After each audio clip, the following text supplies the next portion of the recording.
Hello there, lovely people. It's Alex from Nintendo Life here, and out of nowhere, Nintendo just dropped a brand new, well, I don't want to say trailer, but a brand new, gameplay video for Splatoon 3, as well as a release date of the 9th of September this year. It makes it clear why Xenoblade 3 is no longer releasing in September. How about that? I'm on my tot today, so rather than having a discussion with just myself, I thought we'd do a dissection and take you through the trailer, and I'll see whether I can find anything interesting. I've looked through it a number of times, and yeah, I do apologize for the orange dot in the top right-hand corner of the screen.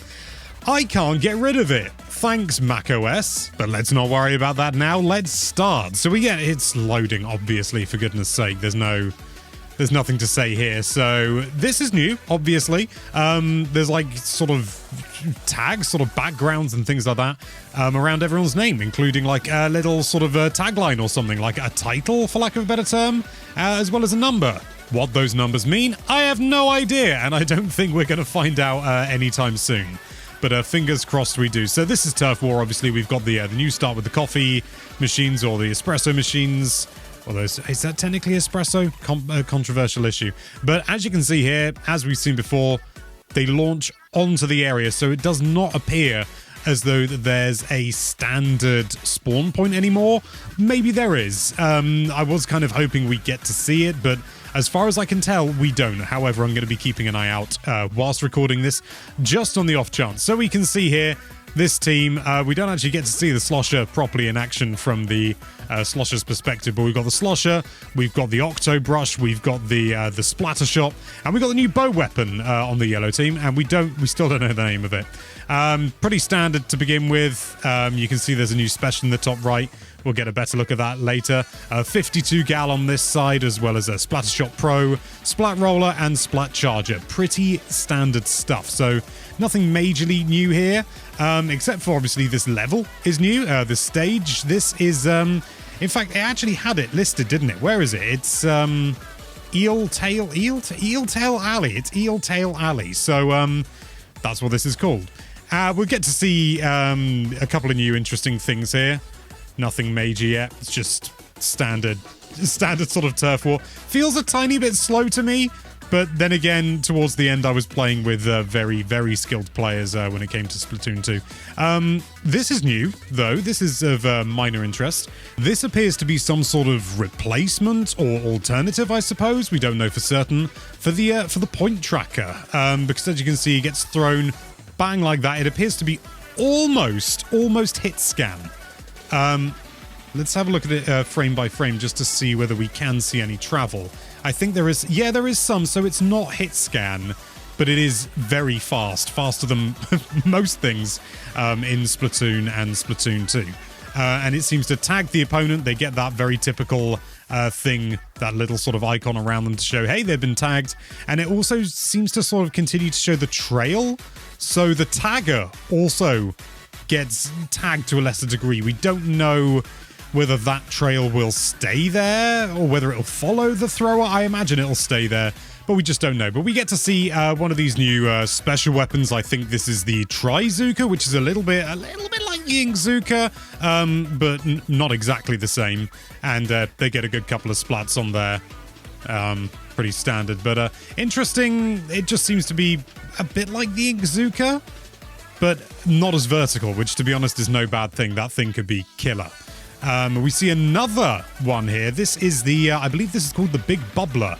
You can see the blue person there launch it, and that is, as you can see there, an impenetrable, presumably, shield.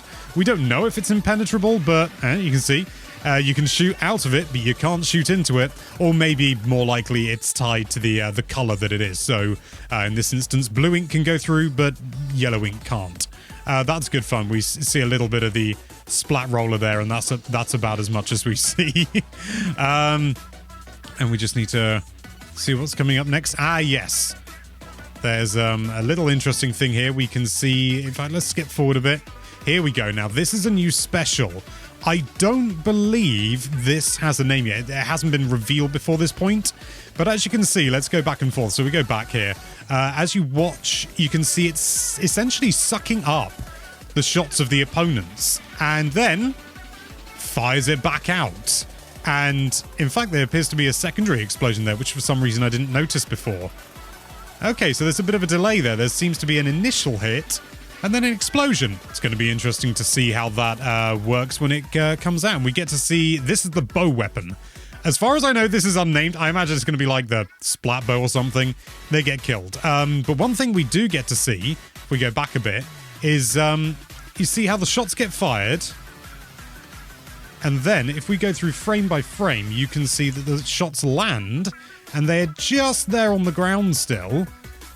And then eventually, when I get there, this is longer than I anticipated.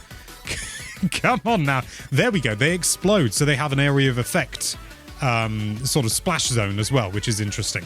It doesn't kill the Inkling, so it's clearly, I mean, they do kill the Inkling afterwards with the initial shot, rather than the explosion after there, but it's interesting to see that they have, that it has multiple applications, and then they get splattered like their mother doesn't love them.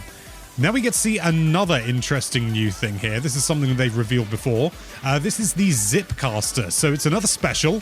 It gets activated and you end up sort of getting cloaked in some like squid ninja gear and you start zooming around the blooming place. How ridiculous is that? We get to see an interesting tweak on it though. You get sent back to the start, and I wasn't sure why this was when I first saw it, but I think I know. I'm guessing this is a failsafe. As much as anything, could be a balancing thing. But it's also a failsafe. If someone gets out of bounds and gets somewhere they shouldn't be, they can't just, decimate people from a distance without being able to be shot or indeed tracked down. It basically just means that you're forced to go back to where you were because of the amount of freedom in the movement.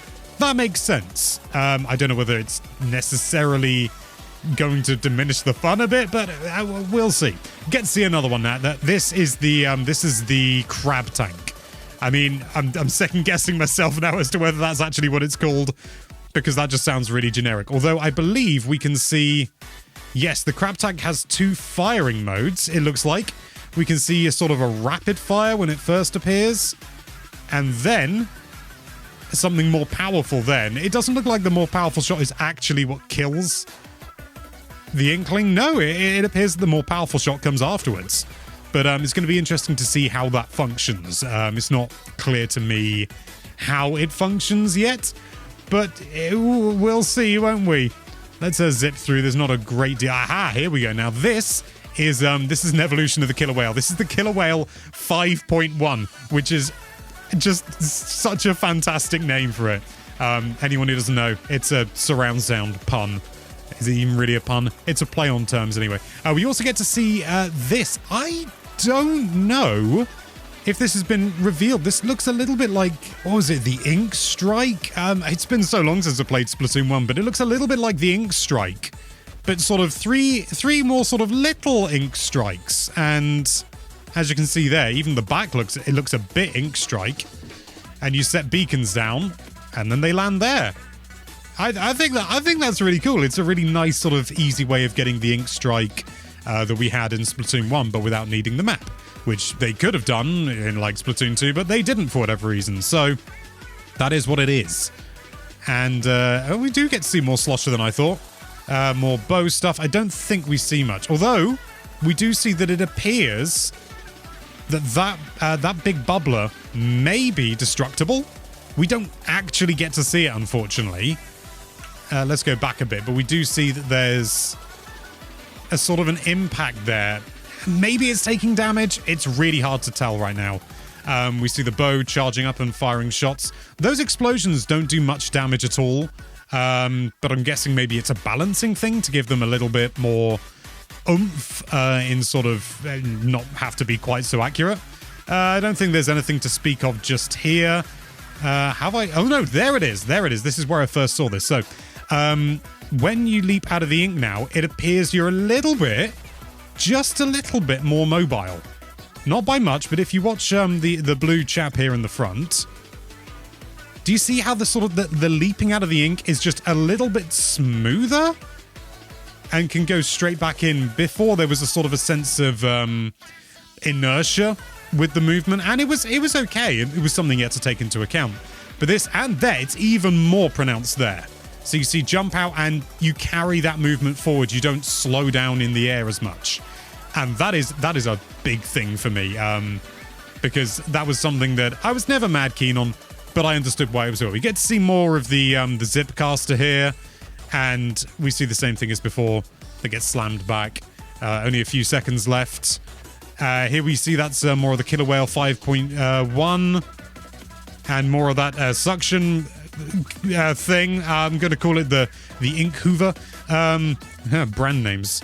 Oh no, there's a bit more of this splat roller there.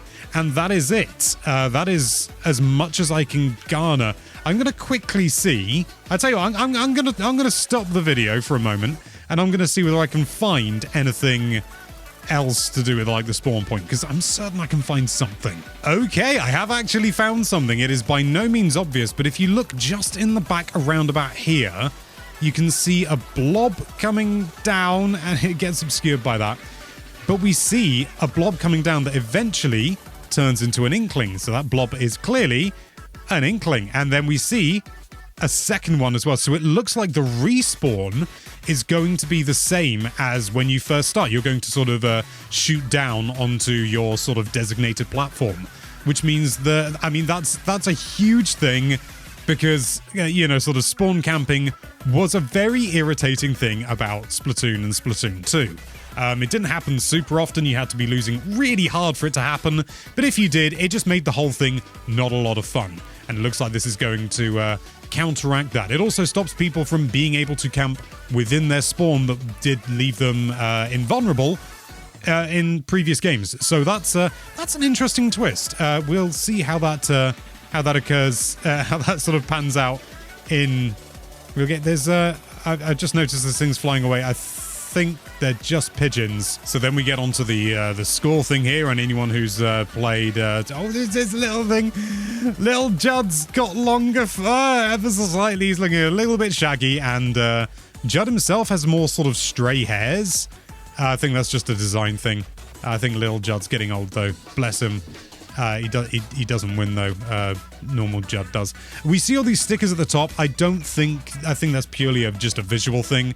I don't think it means anything per se. Or maybe it does. We see them falling down. Maybe you can choose stickers to represent yourself, and then those stickers then populate the ground. I also saw some of these other stickers just, you know, stuck around the level as well. So maybe it's kind of like a tag thing, for lack of a better term. And we get to see, there's also, if you look at down here in the bottom right-hand corner, medals. So people, you know, it's going to say like, hey, you were the overall splatter, the #1 popular target, and the #1 enemy splatter. Not a big deal by any stretch, but it's nice that it's there. We also see, for definite, I'm pretty sure we knew this, but good to see it again, Octoling. Nice to see. And we get to see everyone's names down there, along with the backgrounds that they had before. They look a little bit more simplified than they did at the start, unless there's a distinction there. You know what? Let's pause and I'll have a look at the beginning. Okay, so Stephanie's was definitely more detailed, but I suppose it's possible that was just, you know, is it just maybe an angle thing? You can't quite see the detail, or a compression thing? I mean, like, all the Splatoon games are like mad, you know, mad compression beasts. I can see some detail there, but I don't know how much of it is reflection or what. But it's definitely more detail at the start there. There's that angle, that sort of corner, and I think you can just about... Oh, we get to see a better shot there, but if anything, that looks even less detailed. Oh, well, who knows? And then the video just ends, and it's just like, hey, it's coming out, guys. It's coming out on the 9th of September, and I'm super excited. It looks really good. The changes appear to be relatively, I don't want to say minor, but, you know, at the end of the day, the formula for that was started in Splatoon and then, you know, improved in Splatoon 2 was already so solid. It doesn't need much more than a few interesting tweaks and quirks here and there. I think the biggest change has been in the specials. I don't recall seeing any subs that were new apart from that point sensor alternative. We can see the suction grenade there in the top right. There's the splash wall there, and that's the point sensor. It looks like a sort of a highlighter or a felt tip or something, doesn't it? So Maybe it's got a name like that. I don't think we've got anything. That's just the, Blinking Egg. That's the Toxic Mist, isn't it? I'm not sure I saw that in the match, but maybe this didn't use it. Standard Splat Bomb. And is that all of them? Do we see anything else? Let's have a quick scrub through just to be on the safe side. Nope. That looks like everything we're going to see in terms of the sub-weapons. So nothing new apart from that new sort of like... It's probably called something like a splat marker or something, you know. Come on, I mean, it's too good not to. But there you have it. We've torn apart the Splatoon 3, not latest trailer, but the gameplay reveal and the release date, and...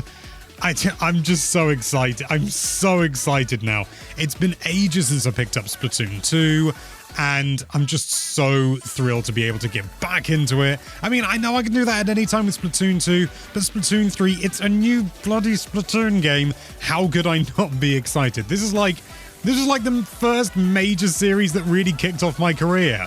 I can't get enough of it. But for now, thank you so much for watching. If you like this video, then why don't you cut apart that subscribe button and see what ink is inside or something, I don't know. And be sure to check out NintendoLife.com for all sorts of lovely Nintendo-related content. Thank you again for watching. Bye-bye.